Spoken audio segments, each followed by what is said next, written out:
చెప్పడానికి వచ్చా పైకి నువ్వు. సరే జ్యోతి కోసం అంటే చెప్పా నేను జ్యోతి అని చెప్పాను. ఆడిపోతే ఈడు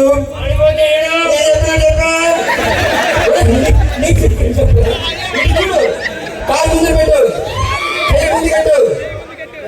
పోతే ఆడిపోతే ఈడు